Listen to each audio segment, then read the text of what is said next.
jadi kita lanjutkan ya. Kemarin saya berikan tugas, izin saya presentasikan, semoga bisa. Ini ada apa namanya menunya, sepertinya sudah bisa ya.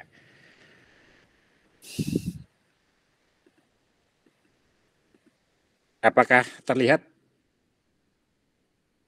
Terlihat Bapak. Iya, oke. Ya, kita lanjutkan. Nah, ini kita bahas tugas ya. Tadi sempat lihat ya. Ini tidak semua saya capture ya. Tidak semua saya capture. Ada beberapa yang sudah nampak terus saya capture saja gitu kan. Ada yang sudah ngumpul. Yang lain sudah ngumpul tapi tidak saya capture semua ya. Jadi nanti saya periksa kembali karena pagi tadi sempat lihat belum ada gitu kan yang ngumpulin gitu kan. Masih kosong. Kemudian baru sore tadi ya belum sempat secara detail melihatnya ya. Ya, yang ada kemudian di capture ya. Tapi lebih dari 3 ya. Jadi ada Mas Julius ya Sugiharto, ada Mbak Michelle ya Sinta Larasati, kemudian Mas Yosia Adi Susetio ya. Jadi sudah ada, yang lainnya ada ya, tapi mohon maaf tidak ke capture semua. Nah, semuanya saya kira sudah bisa install ya. Jadi karena memang instalasi di Postgre khususnya di Windows ya sekarang mudah ya. Jadi tidak terlalu sulit ya. Kemarin ya waktu kita pertemuan pertama saya sampaikan bahwa beberapa waktu yang lalu gitu kan, beberapa tahun yang lalu nginstal Postgre di Windows itu setengah hidup gitu kan, susah gitu. Nah sekarang sudah sangat mudah untuk install, jadi next oke aja. Tapi di sini ada beberapa hal yang mungkin perlu menjadi poin ya, perlu menjadi perhatian. Nah, ini yang ingin saya sampaikan di sini. Jadi kalau installnya saya kira nggak masalah ya. Kemudian beberapa hal yang mungkin perlu apa namanya diperhatikan itu ya. Itu yang pertama ya. Ada yang disebut dengan data directory. Ya, ini yang perlu menjadi catatan yang pertama. Jadi database itu yang kemarin kita bahas bentuknya macam-macam. Salah satunya flat file gitu kan. Kemudian ada yang berupa DBMS seperti Postgre ini, MySQL. Ya, pada prinsipnya sebenarnya mau pakai apapun, tapi tetap nanti database-nya akan tersimpan dalam suatu file directory. Ya, jadi mau pakai MySQL, mau pakai Postgre itu kan nanti tetap datanya disimpan dalam suatu kumpulan file atau directory. Nah, di Postgre ini kalau pakai Windows ya contohnya disimpan pada directory seperti di layar ya, di drive D, kemudian directory PostgreSQL versinya 15 dan direktorinya data. Ya. Nah, poin yang ingin saya sampaikan di sini ya. Bisa dibantu Mas Jo? Ya, baik Pak. Sebentar tadi Pak siapa ini? Sebentar tadi siapa yang Pak? Sebentar. Itu nasinya udah matang soalnya. Nanti enggak kepengen makan. Oke. Iya Pak, udah beres. Malah bikin lapar nih Pak. Iya. Tinggal nambah lauk gitu. Oke, kita lanjutkan. Nah, poin di sini, nah data yang nanti dalam tabel yang kita isikan dalam tabel, dalam database itu akan disimpan di directory yang kita assign-kan pertama kali saat install ini. Ya, jadi nanti disimpan di situ. Jadi yang mungkin terbiasa mungkin Mas Yosia tadi yang punya hobi untuk apa namanya utak-atik komputer itu nanti bisa dilihat di sini. Ya, jadi saat kita nanti bikin database baru ya di Postgre misalkan atau di MySQL nanti si DBMS, si Postgre, si MySQL itu bikin directory baru. Ya, bikin directory baru dalamnya ada file macam-macam. Ya. Jadi kalau flat file itu hanya satu file gitu kan, CSV ya, TXT, maka kalau DBMS itu filenya lebih dari satu. Ya, karena memang fungsinya banyak. ya, ngurusin indeks, ngurusin relasi gitu kan dan lain sebagainya. Ya. Nah, file yang ada di dalam directory ini nanti nggak bisa dibaca gitu kan dengan menggunakan Notepad, dengan menggunakan text editor. Ya, jadi walaupun sama-sama nyimpennya suatu file gitu kan, tapi karena Postgre dan MySQL misalkan atau yang Oracle DB2 itu sebuah aplikasi, sebuah sistem, dia mempunyai mekanisme sendiri dalam membaca. Nah, peletakan directory ini menjadi penting gitu kan saat nantinya kita berurusan dengan masalah keamanan. Ya, jadi bagaimana data ini nanti supaya aman. Ya, nah di sini yang terkadang dilupakan. Ya, karena kita naruhnya sembarang gitu kan, maka memungkinkan data ini nanti ya gampangnya tinggal di copy gitu kan. Tinggal di copy ya kemudian ya dengan tahapan tentu saja tidak sederhana ya memungkinkan orang lain untuk mendapatkan data yang kita miliki. Ya. Apalagi kalau misalkan gitu kan beberapa kasus kemarin sempat saya mention ya kebocoran data itu tidak menutup kemungkinan gitu kan bahwa yang bocor itu bisa secara fisik gitu kan harddisknya diambil atau karena ganti harddisk ya di-upgrade kapasitasnya kemudian diganti sedangkan yang lama kemudian dijual misalkan. Ya, kemudian ternyata di sana ada direktori data. Ya, ini tidak menutup kemungkinan gitu kan bahwa kebocoran data itu bisa juga dari sana ya secara fisik hard disk ya yang di dalamnya ada file. Ya. Sehingga kalau kita menggunakan sistem operasi tertentu gitu kan non Windows misalkan, jadi kalau Windows kemarin sedikit kita bahas bahwa punya file system NTFS sama FAT ya, FAT32, FAT64. Nah, kalau di Unix, di Linux itu file system kan banyak. Ya, jadi nyimpen di directory ini bisa menggunakan file system tertentu. Ya, kalau di Linux itu file sistemnya misalkan ada ReiserFS, ada XFS, JFS, Extended4, Extended3 dan lain sebagainya. Yang nanti bisa disesuaikan dengan karakteristik ya dari database yang disimpan. Nah, ini kalau teman-teman informatika itu ini bisa jadi penelitian tersendiri. Ya, bisa jadi tesis. Ya, jadi membandingkan jenis data yang disimpan kemudian dengan file system tertentu mana yang lebih tepat dan lain sebagainya ya jadi memungkinkan. Nah ini yang pertama ya jadi letak direktori tempat menyimpan ini harus menjadi perhatian ya perhatian khususnya masalah keamanan. Nah yang kedua ini kalau kita nginstal pasti akan diminta membuat password ya membuat password. Nah di sini password yang kita input pertama kali ya itu merupakan password untuk database super user ya super user itu yang paling tinggi hak aksesnya. Jadi kalau Mas Yosia mungkin yang lain pakai MySQL maka usernya root ya biasanya ya kalau di Postgre namanya Postgres ya di Postgres namanya Postgres usernya. Nah user ini digunakan untuk manajemen DBMS-nya untuk ngatur DBMS-nya. Nah, di sini banyak sekali itu kan cukup banyak yang nantinya itu menggunakan user ini untuk create database, create table dan digunakan untuk produksi ya. Jadi banyak sekali yang misalkan menggunakan MySQL ya kemudian usernya root ya kemudian database-nya digunakan. Nah, sebisa mungkin ya atau seharusnya ya hal tersebut dihindari. Ya, jadi jangan sampai kita create database, kita manajemen, kita manipulasi data, kita gunakan database tersebut untuk produksi gitu kan, untuk olah data gitu kan, untuk aplikasi yang kita gunakan itu dengan user super user ini. Jadi user ini itu gunakan hanya untuk instalasi sama nanti ngatur gitu kan, ngatur sistem manajemen basis datanya.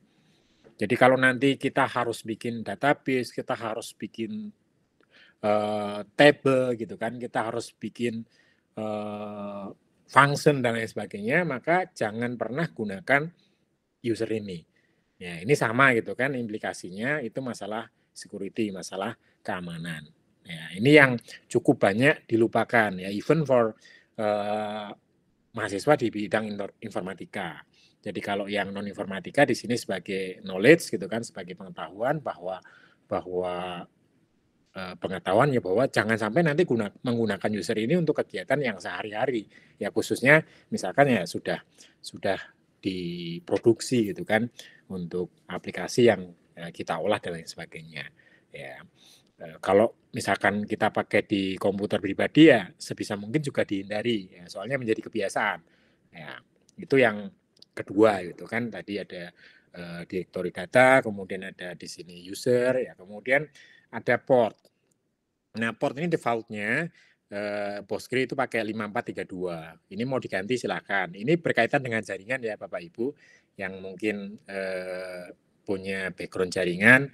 Setiap komputer yang terhubung satu komputer dengan komputer yang lain itu nanti buka port ya, buka pintu. Ya, nah, pintunya Postgre itu 5432. Ini berkaitan juga dengan masalah security. Ya, jadi kalau jaringan, kalau program sudah berbasis jaringan, pasti di sisi klien dan di sisi server, ya satu komputer dengan komputer yang lain yang terhubung itu saling buka port, saling buka pintu. Ya. Nah, pintu-pintu di server ya umumnya sudah punya well-known port, ya port yang diketahui secara umum. Jadi kalau kita pakai web browser itu portnya default 80 ya sama 443. Ya, kalau kita pakai SSH, portnya 22 dan lain sebagainya. Artinya port-port yang diketahui secara umum. Nah, di Postgre, port defaultnya 5432. Nah, ini kalau nanti menggunakan di dalam jaringan, bisa aja diganti ya. Ya, nggak harus 5432. Jadi bisa suka-suka dalam tanda kutip port ini. Tapi kalau penggunaan hanya sendiri, ya ini pakai default ini nggak bermasalah. Oke, yang keempat itu ada yang namanya lokal ya, lokal ya. Jadi kalau kemarin saya singgung bahasa yang mengalami penyempitan makna ya, salah satunya lokal ini ya. Jadi biasanya di sini sering disebut dengan localization gitu kan. Kita mau pakai encodingnya gitu kan untuk ngurusin nanti pengkodean data yang disimpan itu mau pakai apa ya. Jadi kita bisa milih ya lokal yang kita gunakan. Nah, kemudian summary sudah cukup jelas di situ, kita install di mana gitu kan dan lain sebagainya. Ya, ada database super usernya apa ya, dan selanjutnya. Saya kira kemarin yang sudah mencoba mungkin sekarang enaknya ini tinggal next oke ini. Oke, ini oke aja ya. Kemudian setelah selesai gitu kan, setelah selesai maka beberapa metode dapat kita gunakan untuk terkoneksi ke dalam Postgre ya.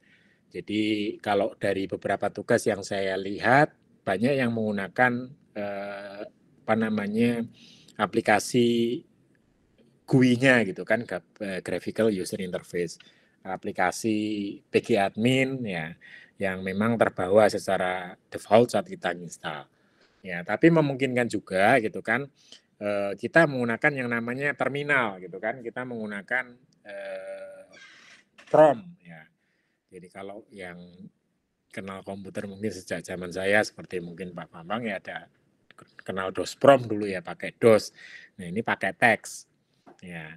Maka kita bisa login ke server yang kita install gitu kan, ke Postgre-nya tersebut menggunakan program bawaan yang namanya PSQL. Ya, ini skripnya, ya, program berbasis teksnya. Ya, jadi kita bisa memasukkan nama servernya, ya, servernya di mana. Kalau tadi pakai jaringan, maka kita bisa nunjuk ke IP address-nya. Kemudian ada database-nya, database default ya. Jadi saat kita nginstal database server ya, kita install Postgre, kita install MySQL, itu ada database yang secara default terinstall. Jadi kalau kita nginstal MySQL, kalau nggak salah ada database namanya MySQL. Ya. Nah, kalau kita nginstal Postgre, itu database-nya ada beberapa. Ya.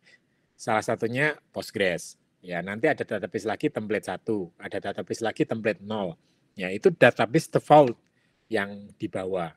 Ya. Nah, database ini yang digunakan oleh super user, oleh Postgre untuk ngatur.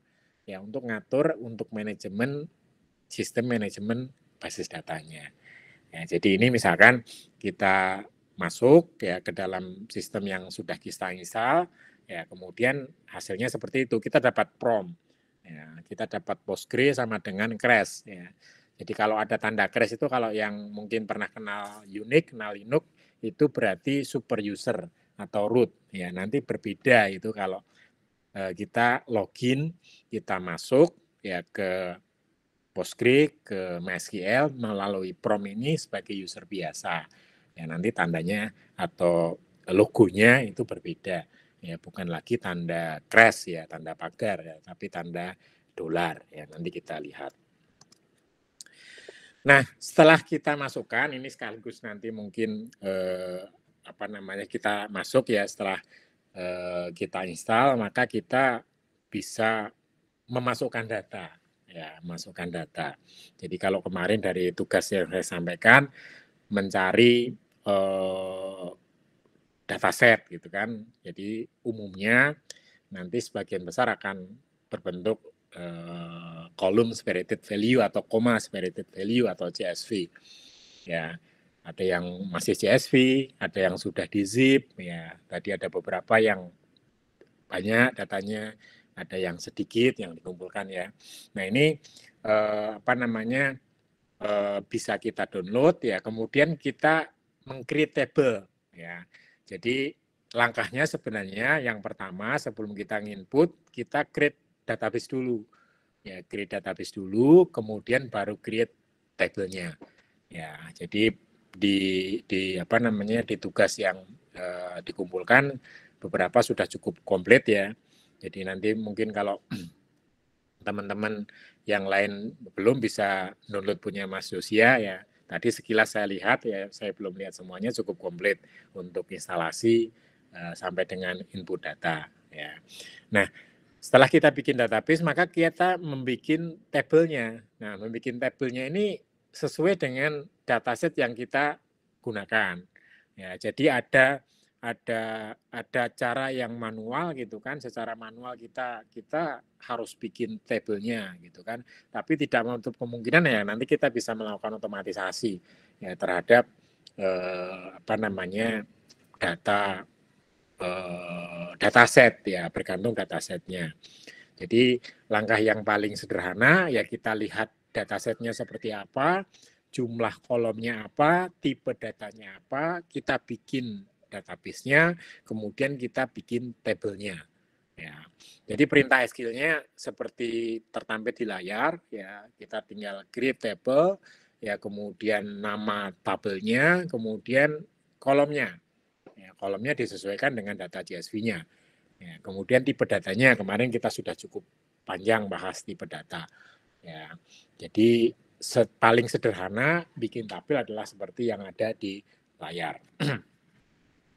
Nah, setelah data kita dapatkan, maka cara yang paling simpel ya untuk memasukkan data itu dimasukkan menggunakan perintah insert. Ya, jadi kita insert ke dalam tabel yang kita buat. Nah, insertnya itu ada beberapa macam cara gitu kan, ada beberapa macam gaya. Ya, jadi kalau kita lihat di layar ya ada insert into products ya, produk tadi nama tabelnya value gitu kan, kemudian isinya. Ya, kemudian yang kedua ada insert into product, nyebut kolomnya. Ya. Kemudian yang ketiga insert into product, kolomnya nggak urut. Ya, urutan kolomnya berbeda. Ya.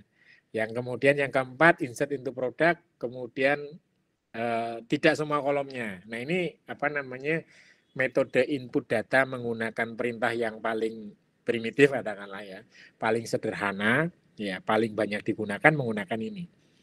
Ya, jadi kalau di tugas semuanya pakai yang saya lihat ya menggunakan metode import. Ya, jadi itu memang salah satu teknik yang kalau berbasis GUI ya, yang cukup banyak ya tinggal kita klik gitu kan, import, masukkan filenya, selesai. Ya, tapi sebenarnya yang terjadi itu kan secara teknik itu import data itu juga memasukkan per baris gitu kan dari data CSV, dari data backup atau dari data yang lainnya yang kita dapatkan tadi. Ya. Nah, di dalam insert data itu ada beberapa macam gaya, ya gaya seperti yang ada di layar. Jadi kita bisa nyebut kolomnya, bisa kita tidak nyebut kolomnya, bisa nyebut kolomnya apa namanya urutannya dibolak-balik ya, tapi value-nya tentu saja nilainya disesuaikan dengan apa namanya kolom yang bersesuaian. Nah ini hal ini style pembuat program gitu kan kalau nanti teman-teman informatika umumnya ini. Jadi mana style yang digunakan. Walaupun juga ada kaitannya secara teknis nanti tipe data yang digunakan gitu kan, apakah ada nilai default apa enggak dan lain sebagainya. Ya. Jadi kalau misalkan pengen buat repot nanti yang nerusin programnya gitu kan, misalkan kita bisa nginsert ke data ini dibolak-balik ini gitu kan. Nah, yang insert pertama nama, price, produk, insert yang kedua produk, price, nama dan lain sebagainya. Nah, itu kan nanti yang membaca itu kan bisa mumet gitu kan bahasa sederhananya. Ya, jadi di sini lebih ke nanti style ya, style dari programmer ya, khususnya programmer basis data ya. Walaupun tadi ada kaitannya ya, khususnya yang keempat, insert yang keempat ya, kelima ya, di mana tidak semua data di kolom itu dimasukkan. Itu harus ada syarat-syarat tertentu untuk bisa melakukan hal tersebut. Kemudian yang lain gitu kan. Pak Suwanto, sorry Pak, mau sebentar Pak. Ya. Ada pertanyaan itu Pak dari Pak Julius Pak di chat. Iya. Soalnya saya full screen jadi nggak ngeliat. Iya Pak, iya Pak, teman Pak. Oke, siap. Oke, ada pertanyaan di chat. Oke, saya di ini aja nggak apa-apa, di mention aja. Oke, Pak Julius izin tanya, untuk port ini satu komputer hanya bisa satu nomor saja ya? Tidak Pak, jadi di komputer itu bisa portnya banyak, ya ribuan bahkan gitu kan. Jadi kalau kita pakai komputer ini misalkan kita browsing itu buka port sendiri, kita misalkan chatting itu buka port sendiri, kita apa namanya connect ke dalam database kita buka port sendiri dan lain sebagainya. Jadi each application gitu kan, setiap aplikasi itu yang berbasis jaringan ya itu buka port sendiri-sendiri Pak Julius.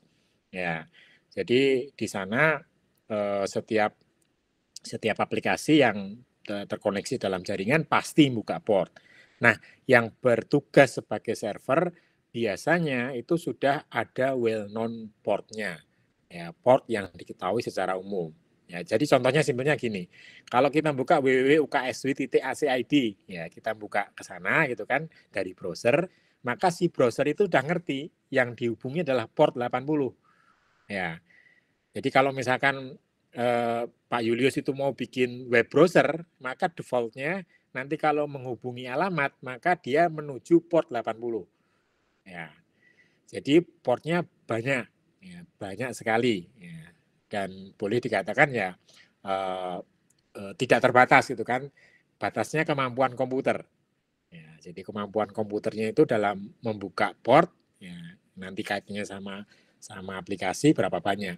Jadi kalau misalkan buka browser ini portnya buka sekian tab, ya maka masing-masing tab itu bisa gitu kan port sendiri-sendiri. Termasuk untuk layanan Postgres juga ya. Ya, jadi kalau Postgres itu sebagai server dia kan hanya buka satu aja portnya. Ya, portnya satu aja. Ya, kemudian dia bisa dari satu port itu melayani banyak. Jadi seperti web server. Ya, jadi kalau kita connect ke www.uksw.acid, UKSW.acid itu portnya servernya satu webnya. Ya, port 80 yang dibuka, tapi dia bisa melayani banyak permintaan. Ya.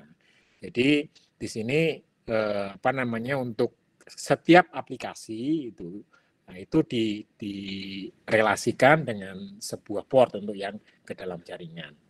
Ya. Oke, itu ya Pak Julius. Ada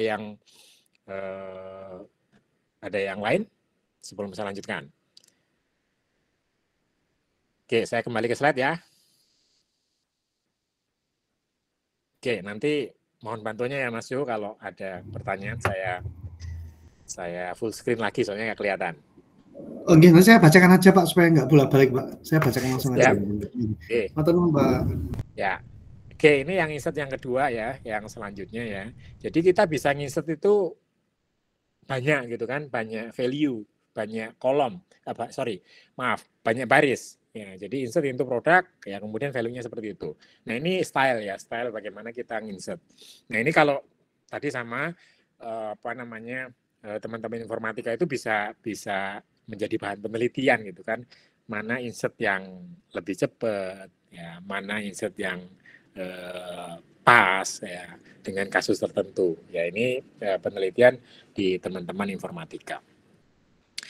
Nah, selain insert gitu kan, kita juga selain satu-satu itu atau banyak tadi menggunakan yang terakhir tadi gitu kan, kita bisa insert data, masukkan data itu dengan menggunakan perintah select gitu kan.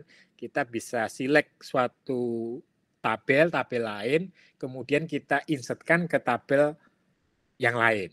Ya, itu memungkinkan. Ya, ini nanti kita bahas lebih lanjut. Jadi kalau kita sudah punya tabel, ya kemudian kita bikin tabel baru, maka kita bisa nginsert tabel baru dari data mau semua, mau sebagian dari tabel yang lama. Ya. Jadi insert ini sebenarnya kompleks perintahnya. Ya. Jadi nanti bergantung DBMS, ya Postgre ini cukup powerful untuk insert. Ya, dengan berbagai macam style, berbagai macam metode. Ya. Kemudian yang terakhir ini kan di bagian input data ini kita juga bisa menggunakan perintah copy. Nah ini yang sama gitu kan saat kita melakukan import data ya. Jadi kalau kita klik yang pakai pgadmin import gitu kan filenya CSV mana, nah itu bisa menggunakan perintah copy ini ya. Atau yang dilakukan sama melakukan perintah copy ya. Tapi ada kelebihan, ada kelemahannya gitu kan dari masing-masing perintah tersebut gitu kan. Jadi di sini kalau perintah copy itu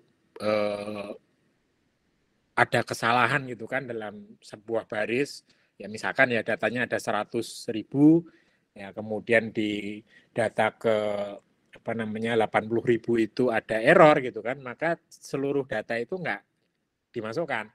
Ya berbeda dengan insert.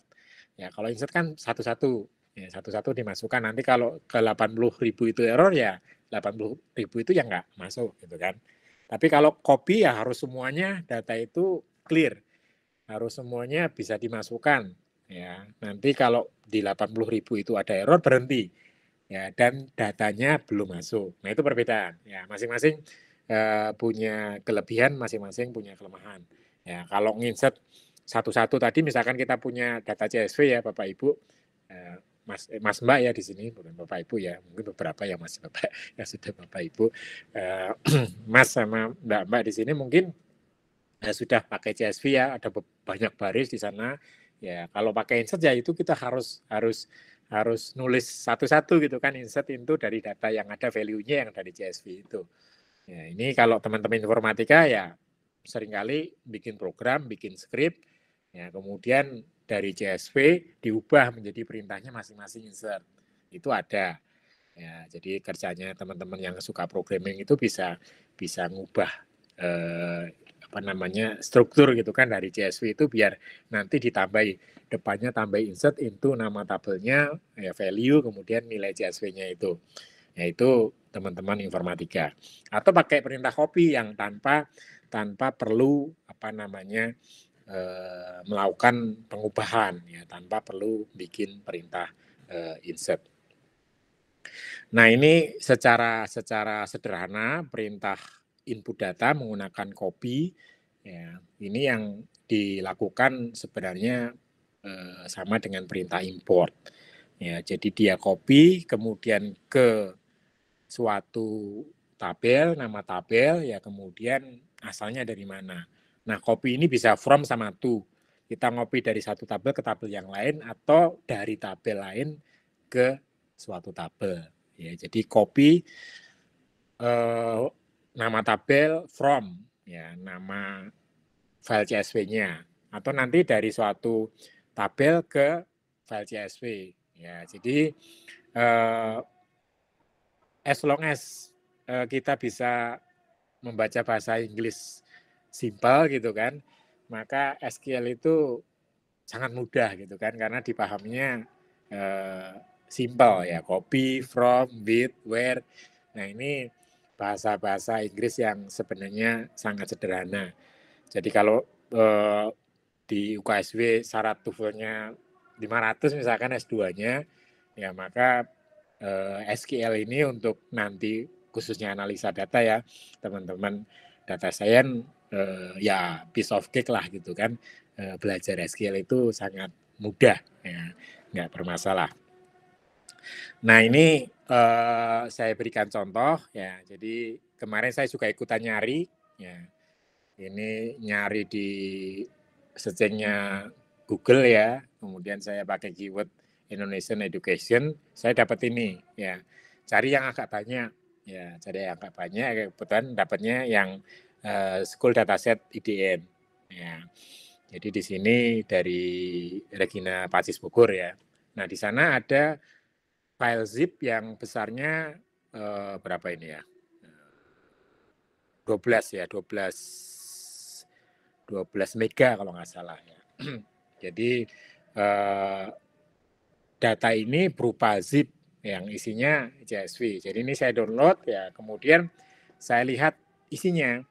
Ya, isinya ternyata ada 12 kolom ya, 215.000 sekian baris. Ya. Kemudian kita lihat isinya gitu kan, kita lihat isinya, paling nggak headernya.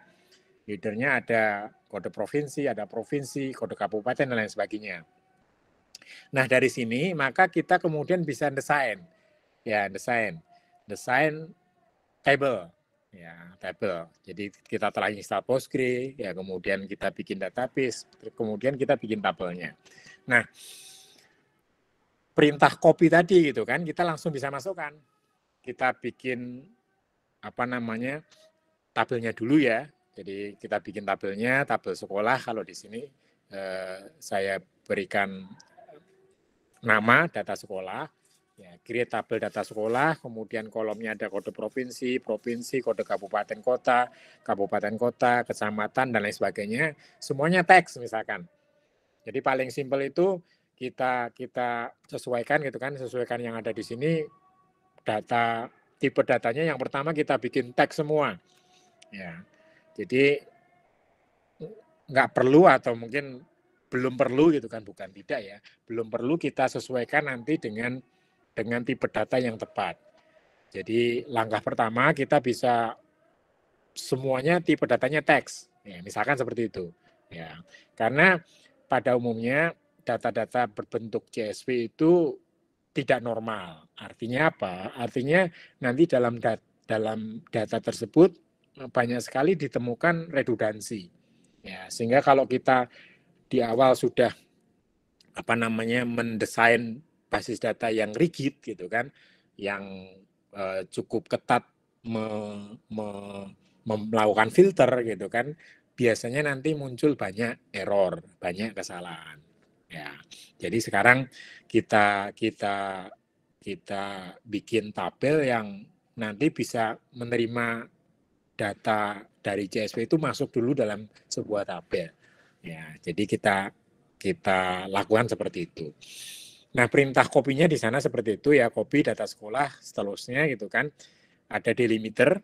Ya, jadi kalau CSV itu dari namanya itu delimiternya umumnya koma. Ya, jadi delimiternya kita tentukan, kemudian ada headernya.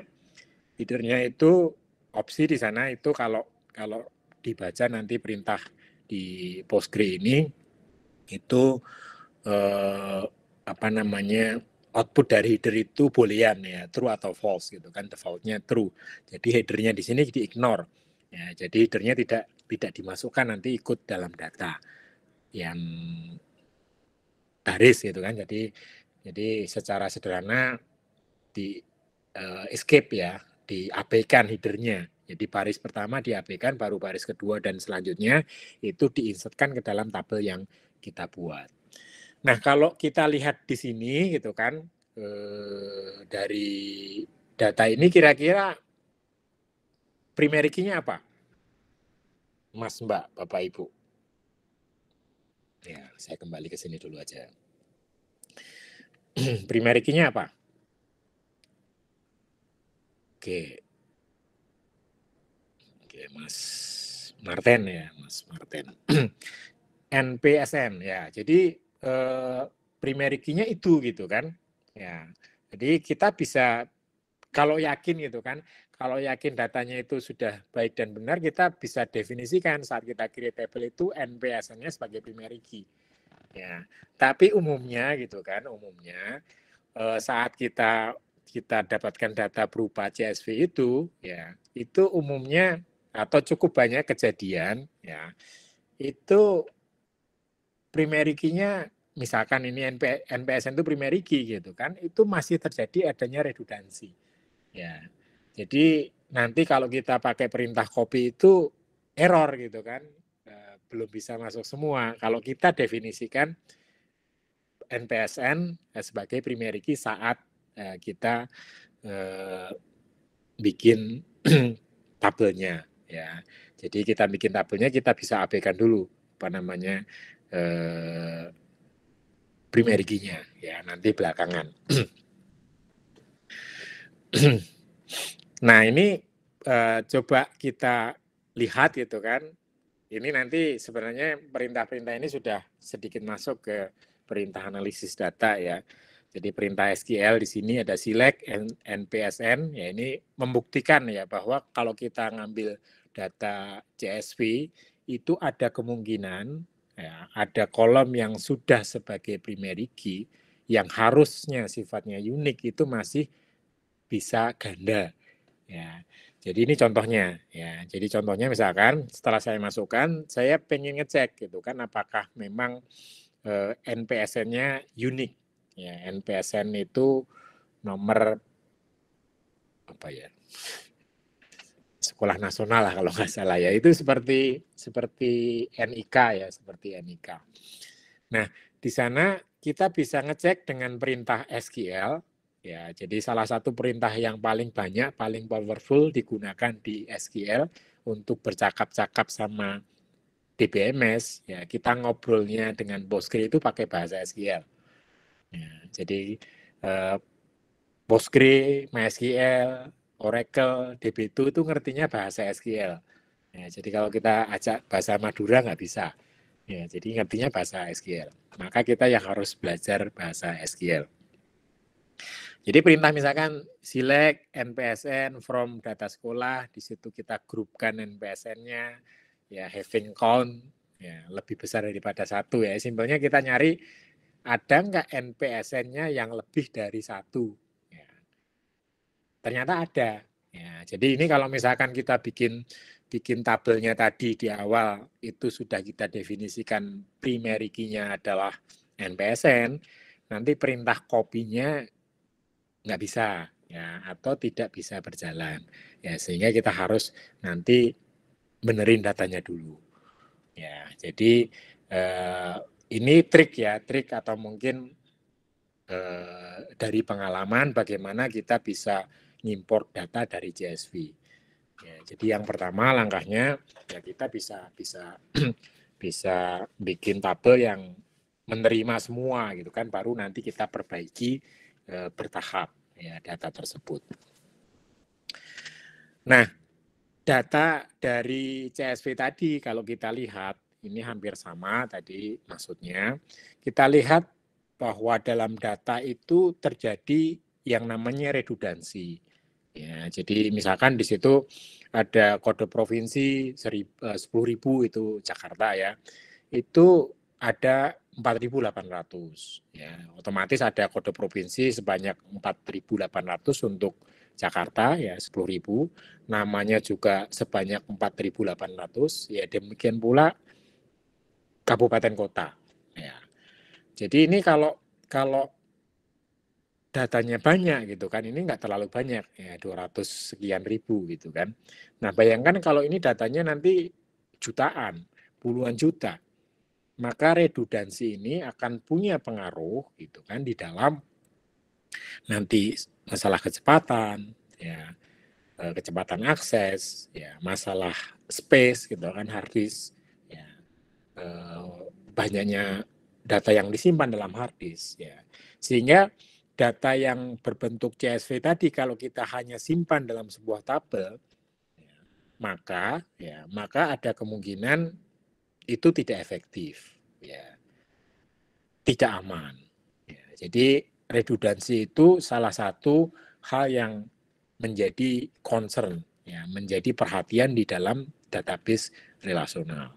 Salah satu tujuan penting dari DBMS relasional adalah menghilangkan atau mengurangi, meminimalkan adanya redundansi.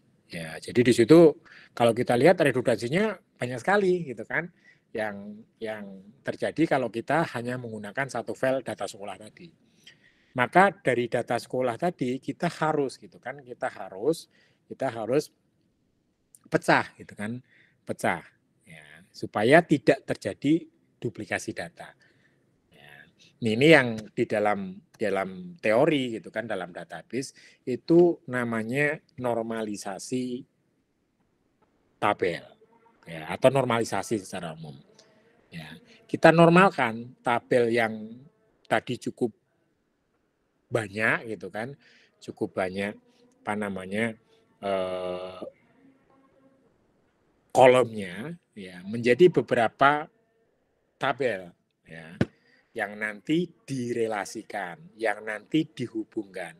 Jadi kalau relasi itu antar kolomnya berkaitan, berhubungan, maka satu tabel dan tabel lain itu juga bisa punya keterkaitan, punya relasi. Ya, itu kalau dalam informatika sering disebut dengan relationship. Ya, kerelasian. Ya, jadi kalau relasi itu tabel, kerelasian itu nanti antar tabel. Ya, jadi kita lihat dari tabel yang cukup banyak kolomnya tadi, oh ternyata memungkinkan kita pecah gitu kan. Oh, provinsi kita sendirikan. Kota kabupaten kita sendirikan. Ya. Nah, di sini gitu kan. Di sini kita mulai bisa bikin, oh ini primary key-nya jelas kode provinsi. Ya. Kemudian kode kabupaten kota juga primary key. Ya, kita bikin dua tabel tersebut. Nah, ini tadi nginsertnya kita bisa melakukan select terhadap data yang tadi banyak, kemudian kita insertkan ke tabel yang kita miliki. Nah, di sini ada klausa baru yang dimunculkan yaitu distinct. Distinct itu kita ngambil yang berbeda saja. Ya, berbeda saja. Ya, jadi select distinct kode provinsi from data sekolah. Ya. Jadi kode provinsi sama provinsi setelah kita distingkan, setelah kita pilih yang unik itu ternyata hanya 34. Ya, bisa dibayangkan tadi yang apa namanya duplikasi banyak sekali untuk kode provinsi, ya. Itu hanya menjadi 34 baris. Ya. Jadi yang sebelumnya ada dua kolom itu kan kode provinsi sama nama provinsi berulang-ulang banyak sekali. Ya, sekarang bisa berubah, ya bisa digantikan dengan hanya 34 baris. Ya, nanti data yang data sekolah yang besar tadi kita bisa benarkan. Ya, kita bisa ubah. Ya, sehingga secara jumlah data nanti terkurangi gitu kan. Secara space ya pasti juga akan berbeda, secara speed kecepatan saat kita nanti melakukan pengolahan juga bisa berbeda. Nah, di sini yang perlu menjadi perhatian itu saat kita punya data berapa banyak gitu kan. Ini masih 200.000 gitu kan, masih 300.000 ya. Jadi kalau kita mungkin pernah punya data yang ordernya udah jutaan, ya ini problem tersendiri. Jadi kalau kita mau masukin data yang kolomnya banyak, kemudian barisnya sampai puluhan juta, ratusan juta, itu ya susah lagi gitu kan. Maka kita harus punya beberapa macam skenario gitu kan saat kita punya CSV itu berapa besar.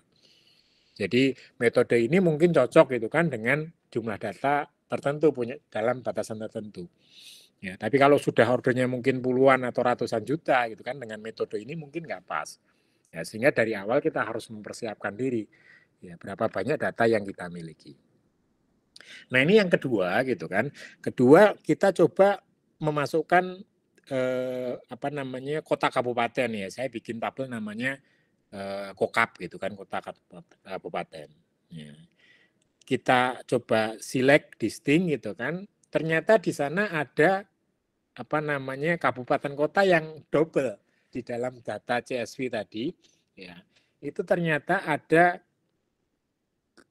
nama provinsi sama kode provinsi yang namanya berbeda, tapi kode provinsinya sama.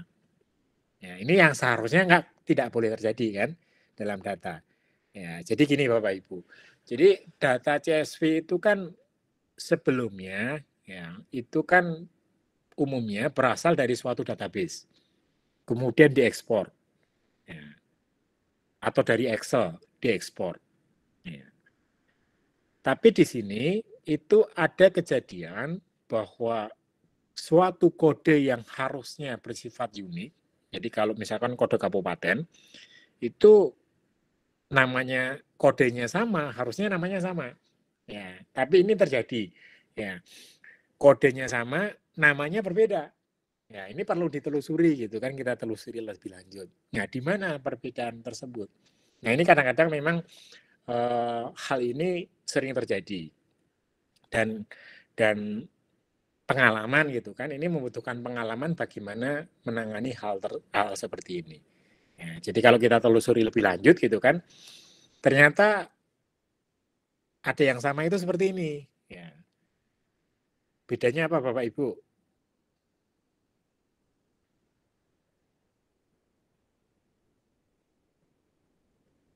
Kalau kita lihat.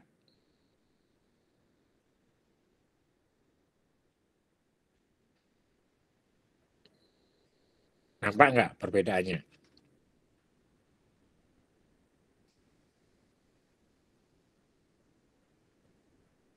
Oke, ada huruf T ya sama huruf T kecil sama T besar gitu kan. Nah, ini seringkali kejadian ya. Ya, seringkali kejadian ya. Hal yang lain mungkin ada juga gitu kan kejadian yang serupa gitu kan ya, tapi namanya benar-benar berbeda atau kejadian yang lain yang memicu hal seperti ini. Nah, ini harus kita perbaiki datanya ya supaya nanti kalau kita pindahkan ya ke tabel yang sudah kita normalisasi itu menjadi benar. Ya, perintah SQL ada yang perintah namanya update. Ya, update data sekolah set kabupaten kota Tangerang gitu kan, kita samakan semua Tangerang Selatan ya dengan kode kabupatennya 286300 ya, maka semua 286300 ya kode kabupaten kotanya namanya nanti kota Tangerang. Nah, sehingga setelah kita masukkan insert ke tabel baru kokap ya, kita select distinct kode kabupaten kota ya, kemudian nama kabupaten kotanya ke data sekolah, maka datanya sudah bisa masuk semua. Ya, ini contohnya setelah kita masukkan, kita duplikat ternyata sudah oke gitu kan. Ya. Untuk kota kabupaten Tangerang Selatan selesai gitu kan. Tapi ternyata kita copy lain, kita coba masukkan lain kok ada yang lain lagi gitu kan. Ada duplikat lagi. Oh, ternyata banyak. Ya. Ternyata banyak, ini banyak. Ya. Sehingga kita harus satu persatu ini gitu kan, menaik nama yang berbeda tadi. Ya, jadi kalau kita mau select ini gitu kan, ini select semua gitu kan, sama seperti kopi tadi, itu nggak bisa jalan. Ya, nggak bisa semuanya masuk, kita harus benerin semua. Ya, jadi ini kita satu-satu error gitu kan. Nah, ini kita perbaiki semuanya. Ya, sehingga query yang ini gitu kan, yang di depan ini ada 2 gambar ya. Yang di depan ini yang select kode kabupaten kota, kita hitung kode kabupaten kota dari dan seterusnya ini. Ya, ini kaitannya sama analisa data ya. Nah, ini yang membutuhkan pengetahuan gitu kan. Nah, teman-teman data science juga sebaiknya punya kemampuan untuk membuat query semacam ini sesuai yang kita inginkan. Jadi tadi kita coba insert kabupaten kota kok error. Kabupaten kota kok error. Maka kita harus nyari ini yang error mana aja gitu kan. Jadi kalau kita ketemu satu kita perbaiki, kita ketemu satu kita perbaiki kan lama. Ya, jadi kita harus ngecek mana sih yang lebih dari satu.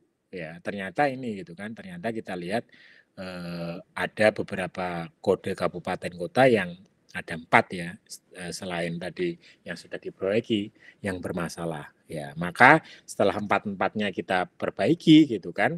Ya, ini kita lihat tadi ya. Ada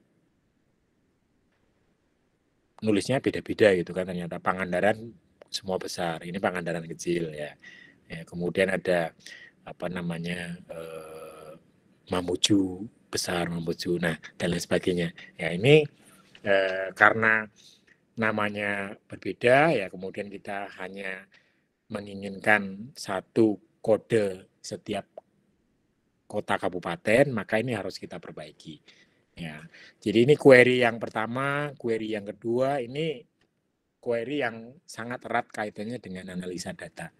Ya, jadi bagaimana kita punya problem, bagaimana kita punya permasalahan, bagaimana kita menyelesaikan masalah tersebut. Ya, jadi kita lihat mana sih yang bermasalah gitu kan, masalahnya di mana. Ya, maka kita bisa memperbaiki permasalahan tersebut. Nah, ini yang memang dituntut gitu kan, ya khususnya teman-teman yang sudah di level magister gitu kan.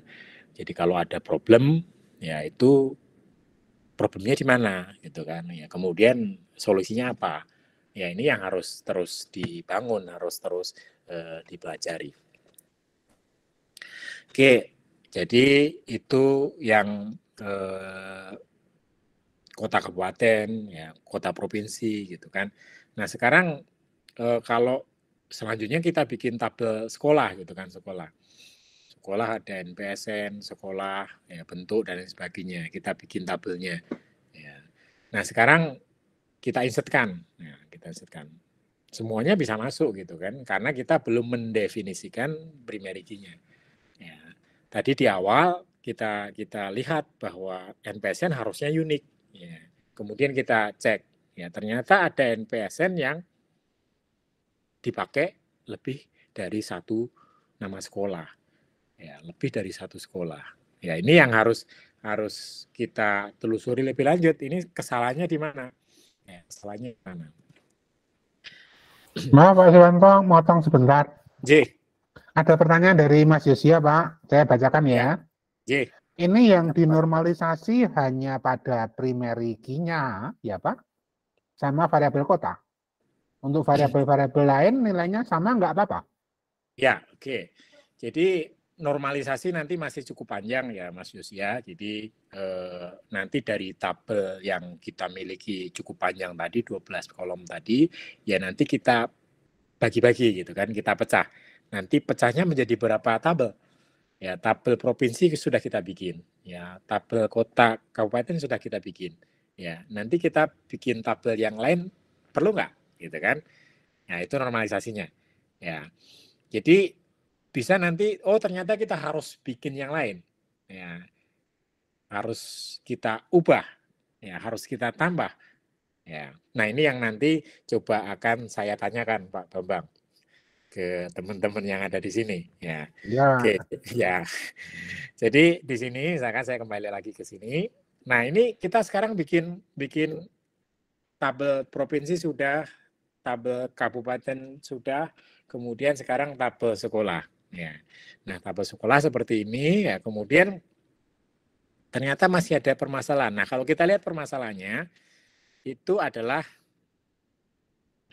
next-nya. Next.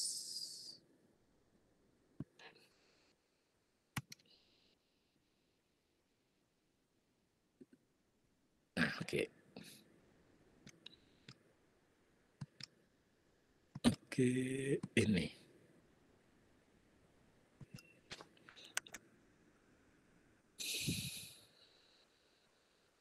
Normalisasi tabel.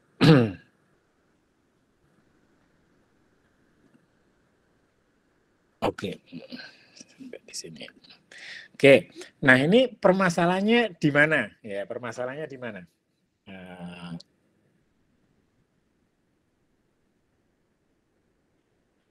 Kira-kira apa ini permasalahannya? Nanti saya perlihatkan permasalahannya. Sampai di sini dulu, nanti saya lanjutkan langsung dari database-nya.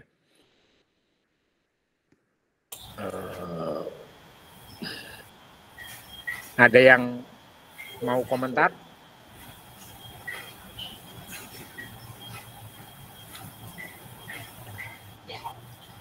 Oke, saya berikan soal ya. Saya berikan soal, saya minta waktu 5 sampai 6 menit gitu kan, saya break sebentar. Dari data ini gitu kan, dari data ini ada 12 kolom ya, kode provinsi, kode kabupaten, ya kabupaten dan seterusnya, kode kecamatan dan seterusnya. Tadi kita sudah mecah menjadi 3 tabel ya, tabel provinsi, tabel kota kabupaten, kemudian tabel sekolah. Ya. Nah, sekarang pertanyaannya, sudah cukupkah itu? Jadi dari data sekolah itu kita break menjadi 3 tabel, atau masih bisa kita pecah lagi? Ya. Nah, tolong dipikirkan, gitu kan. Saya izin break 5 menit, ya. Kemudian nanti kita ketemu lagi 5 menit ke depan, ya. Oke? Siap, Pak. Ya. Oke. Saya ini dulu.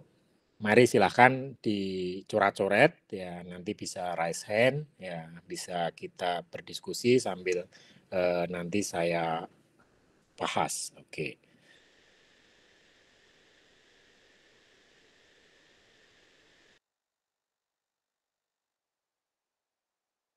Saya izin 5 menit ya, Pak Bambang. Siap, Pak. Silakan Sambil, ya. sambil teman-teman bisa Ya, coret-coret. ya. Silakan Pak Martin dan kawan-kawan, Pak Taufik, Pak Julius, mohon bantuannya dan teman-teman yang lain.